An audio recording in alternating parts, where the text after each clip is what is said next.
Agora, se a gente for lá para o domínio cognitivo, por exemplo, a gente já sabe, tem estudos que mostram que os ratos que se exercitaram, né, ratas, né, a gente pode falar usar o termo feminino ratas.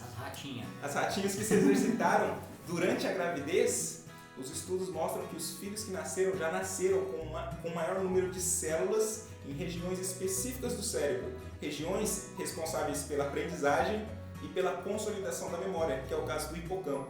Né? Então a gente já começa a pegar água, acabei nem bebendo, acabei ligando aqui esses benefícios. Então o que acontece? Os benefícios do exercício antes mesmo das crianças nascerem, a gente já começa a ver. E aí, lá vamos falar das crianças que começam a se exercitar com os 2 anos, por exemplo. O que acontece? Benefícios cognitivos.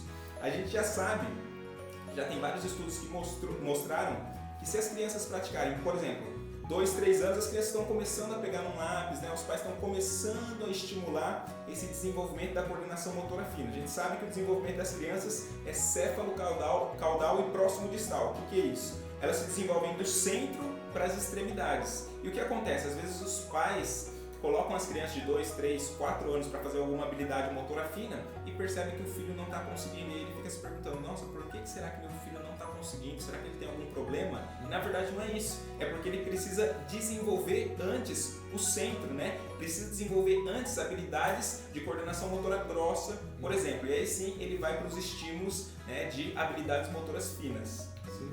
Nós sempre falamos sobre isso, né, Bruno?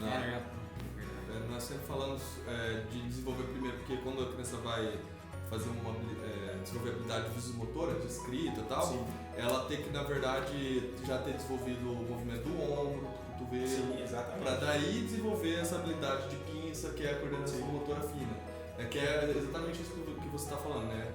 Ela tem que primeiro desenvolver a coordenação motora grossa, para depois. Então não quer dizer que a criança que tem 2 anos que ela não é capaz, né, de ter a coordenação motora fina. Quer dizer que você está começando a casa pelo telhado, né? Exatamente. Você está começando, na verdade, na finalidade daquela habilidade, que é desenvolver a coordenação motora fina, sem desenvolver a coordenação motora grossa, que é a base, que é o que vai dar base para ela se desenvolver. Exato. A gente já vê nos próprios bebês, né? O que os bebês aprendem a controlar primeiro? A cabeça. Né? Então a gente vê esse controle céfalo-caudal, ele controla primeiro a cabeça para depois aprender a controlar as extremidades. Né? Então isso é observável, a gente consegue observar as crianças desde lá dos primeiros meses de vida. Né? E eu falo isso, eu estava falando sobre os benefícios cognitivos, para falar também que na questão dessas atividades de escrita, por exemplo, de habilidades motoras finas, uma coisa que contribui bastante também para o desenvolvimento cognitivo das crianças, que às vezes os professores, os pais desconhecem, são práticas que combinam essas práticas motoras com estímulos cognitivos. O que é isso? Às vezes a criança não está nem escrevendo, está lá fazendo uma atividade de coordenação motora fina com um pregador, por exemplo. Aí ele está fazendo de forma automatizada, ele pega um palito de sorvete e vai colocando os pregadores para automatizar esse movimento de pinça. Aí chega uma hora que ele já automatizou e ele não está fazendo um esforço cognitivo tão grande.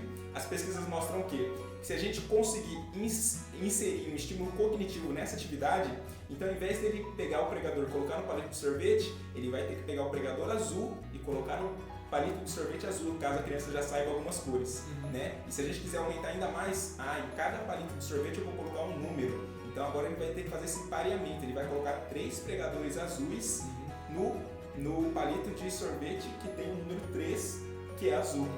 Então sempre que a gente consegue unir esse estímulo motor com o estímulo cognitivo, o potencial para o desenvolvimento do cérebro das crianças é muito maior.